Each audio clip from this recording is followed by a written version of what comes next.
Je vais commencer mon enseignement. Alors aujourd'hui, nous sommes entreprise missionnaire, Collège biblique international. Et je fais cette vidéo ici pour les frères, leur ministère qui s'appelle Jeunes ambassadeurs de l'Évangile du Royaume de Dieu. Ils sont situés à Burkina Faso, la nation de Burkina Faso, en Afrique de l'Ouest, l'Afrique de l'Ouest. Et aujourd'hui, nous sommes dimanche, le 19 septembre 2021. Et l'heure ici, c'est 10h10 AM au Canada, le sud de l'Ontario. Alors, je fais une petite courte exhortation. Moi, j'appelle ça ici nation de brebis contre nation de bouc ou de chèvre. Et je fais cette petite exhortation basée sur une conversation que j'ai eue avec les frères hier. Ils m'ont demandé de faire un enseignement pour eux et j'ai décidé de faire un enseignement sur le sujet, les choses que j'ai partagées avec eux hier. Parce que j'ai des choses qui ont sorti de moi et que je n'avais pas fait de vidéo pour encore. Alors c'est pour ça que j'ai décidé de faire des notes tout de suite après ma conversation avec eux, de prendre des notes, de faire des notes, et de cela, j'avais décidé de faire le vidéo, l'enseignement en ligne et aussi pour YouTube, tout cela. Alors premièrement, j'avais touché sur le logo que nous avions fait pour eux. Ici au Canada, nous l'avons fait. Comme nous faisons beaucoup de logos pour autres ministères que nous voulons travailler avec, ou eux, ils veulent travailler avec nous. Et alors, le logo, nous allons le mettre sur la vidéo. Et nous l'avons mis sur notre Facebook, tout cela. Le logo représente le feu de l'Esprit Saint. À la droite, la flamme, le feu de l'Esprit Saint. Ainsi que l'autre flamme, la nation du Burkina Faso. Nous avons mis le drapeau dans la flamme en feu qui représente la nation de Burkina Faso en feu pour la seigneurie de Jésus-Christ par l'Esprit Saint. Parce que Jésus agit par son Esprit ici sur la terre. Alors ici j'ai marqué aussi, Jésus-Christ veut exercer sa seigneurie, His Lordship, sur tout ou dans tous les domaines d'une nation et de son gouvernement. Alors, ça, c'est très important pour l'Église de reconnaître cela. Ici, j'ai marqué, Jésus veut envahir tout cela avec son royaume et sa domination par son esprit, mais à travers de son Église qui est le corps du Christ. C'est comme ça que Jésus achève ou c'est comme ça que Jésus accomplit tout ce qu'il veut accomplir sur la terre. C'est par son esprit, mais à travers de son Église. Ça, c'est très important de reconnaître tout cela pour donner la liberté à l'Esprit Saint à faire tout ce qu'il veut faire, accomplir tout ce qu'il veut accomplir. Alors ici, j'ai marqué juste quelque chose concernant les gouvernements, concernant les nations, tout cela. En anglais, ils appellent ça, même en français, les sept montagnes. Mais ici, j'ai ajouté une huitième montagne. Premièrement, l'éducation. Deuxièmement, la religion.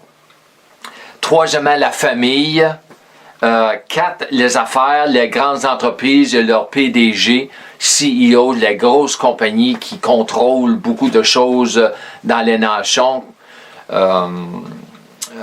Numéro 5, le gouvernement et le militaire. Numéro 6, les arts et les divertissements.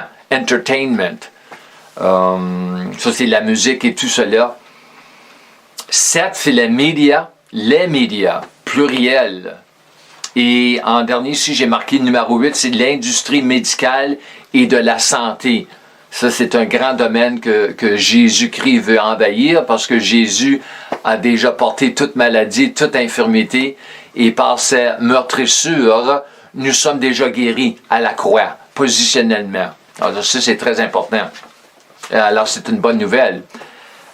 Ici, j'ai marqué l'Église du Seigneur Jésus-Christ doit devenir apostolique en ce qui concerne Éphésiens 4, 11 à 16. 11 à 16, il y a beaucoup plus autres versets, mais surtout 11 à 16, il y a beaucoup là que j'ai déjà fait des vidéos sur. Ici, j'ai marqué à lire plus tard. Vous pouvez lire plus tard. J'ai marqué ici, les dirigeants des églises locales doivent à tout prix prêter attention à nos jeunes. C'est ça que j'ai dit hier, à nos jeunes.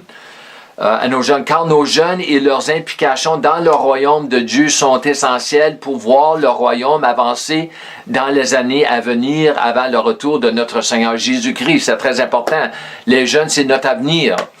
Les jeunes de 20 ans aujourd'hui, moi j'ai 58 ans, alors moi dans 40 ans d'ici, je vais être parti. Eux, ils vont être encore ici. Ils devraient être encore ici, s'ils font attention à leur santé et tout cela. Alors, il faut investir dans nos jeunes. C'est très important. Et moi, j'ai partagé hier, je trouve, à travers les années, j'ai vu beaucoup de jeunes, peut-être ils vont à l'église le dimanche, mais à part de ça, ils ne sont pas, si je peux même servir du mot radical, le mot radical pour le royaume de Dieu. Ils ne sont pas.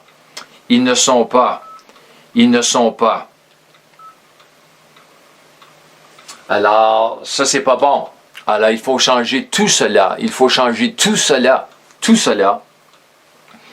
Alors, ici, j'ai marqué, nous devons comprendre à tout prix quelle est la différence entre une nation de brebis et une nation de boucs ou de chèvres. Ça, c'est quelque chose que vraiment, j'ai ressenti le Seigneur me faire voir pas longtemps passé. Vraiment, c'est quelque chose que nous n'entendons pas souvent concernant les différentes nations, surtout basé sur la parole que le Seigneur m'a donnée, que les nations vont s'ouvrir à l'entreprise missionnaire à cause de son pouvoir pour guérir. Alors Dieu veut envahir les nations et en dernier, nous allons avoir deux sortes de nations. Les nations qui sont des chèvres ou les nations qui sont des brebis, ou une des nations qui sont chèvres ou boucs. Alors, nous voulons transformer. Ici, j'ai marqué ça. Vous pouvez lire à plus tard. Vous pouvez lire à Matthieu 25, 31 à 46. C'est un bon endroit pour commencer les études sur ce sujet-là, qui est très, très intéressant et très capital pour comprendre l'objectif de tout cela. J'ai marqué ici l'Église du Dieu vivant, le corps du Christ, a le pouvoir, a la domination et l'autorité. Il nous a donné le pouvoir. Dieu nous a donné le pouvoir, la domination et l'autorité de transformer n'importe quelle nation de bouc ou de chèvre en une nation de brebis avant qu'il ne soit trop tard. Alors, c'est le temps de le faire aujourd'hui. La transformation à travers les 8 endroits, les 8 domaines que j'ai mentionnés déjà. C'est très impératif que nous avons cela dans notre, je dis souvent notre cocologie, mais dans notre mentalité spirituelle et notre mentalité théologique. C'est très important, c'est très capital. Alors moi, le dernier verset que je veux partager ici, c'est un verset que j'avais marqué dans mes notes. Et je l'ai vu pas longtemps passé, c'est Ézéchiel 34, 4. Alors ici, je vais le lire, parce que c'est seulement un verset. Ici, c'est marqué, Dieu ici parle, ou le prophète, Dieu parle à travers du prophète, il dit, vous n'avez pas fortifié celle qui était faible, vous n'avez pas guéri celle qui était malade, vous n'avez pas pensé celle qui était blessée, vous n'avez pas ramené celle qui s'égarait, vous n'avez pas cherché celle qui est perdue. Ça, c'est la responsabilité de l'Église aujourd'hui. Nous devons le faire. Ici, il dit dans l'Ancien Testament, « Mon peuple ne fait pas ces choses-là, mais vous les avez dominés avec violence et dureté de cœur. » Alors, c'est ça. Alors, nous devons faire le contraire. Nous devons faire ce que le Seigneur nous a appelé à faire. C'est fortifier les faibles, guérir les malades, penser ceux qui sont blessés, ramener ceux qui sont égarés, chercher ceux qui sont perdus. C'est ça que nous devons faire, comme l'Église. Alors ça fait partie aussi de la réforme, certainement. Alors ici, j'ai marqué tout ceci, tout ce que j'ai dit aujourd'hui, très bref, plus encore plus encore, est dans le contexte de quoi? De la Grande Commission. Il appelle ça en anglais The Great Commission.